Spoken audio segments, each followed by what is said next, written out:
Yes.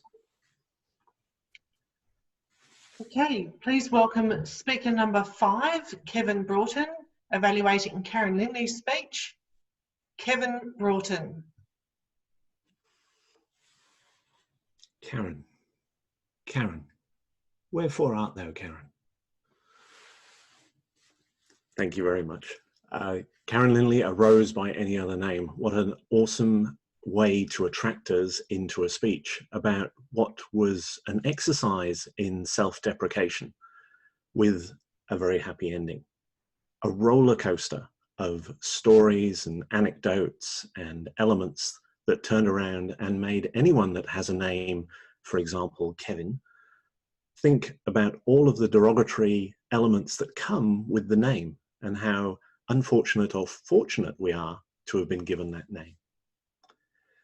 An amazing set of expressions, a face full of emotion, an amazing vocabulary that turned around and made us rethink certain words.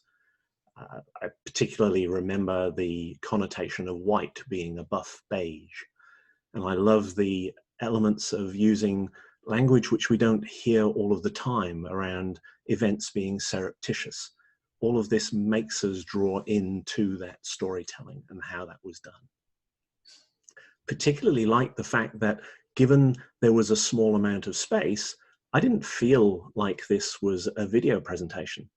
I felt that I could see more than enough and understand all of the expressions and the gestures that were taking place as you disappeared below the screen and faded away, as you turned around and pointed and had conversations with yourself and you moved around. All of it worked exceedingly well.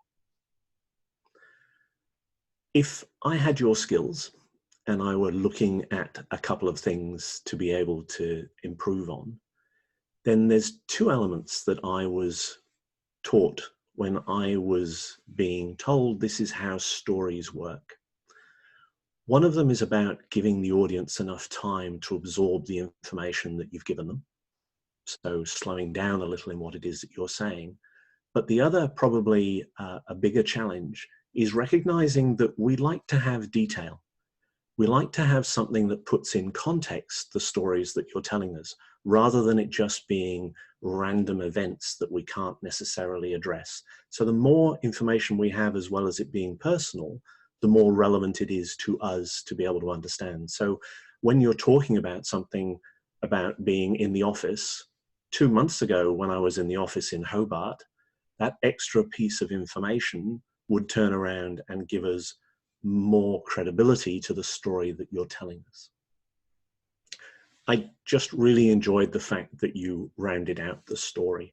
I believe that you absolutely excelled in your expressions and your gestures and what it is that you told us. If you're in the humorous contest this afternoon, you would be winning it. If there's something I would challenge you to do, it's to slow down and add a little bit more detail. Thank you so much for sharing something that really made me smile. I'm Contest Chair.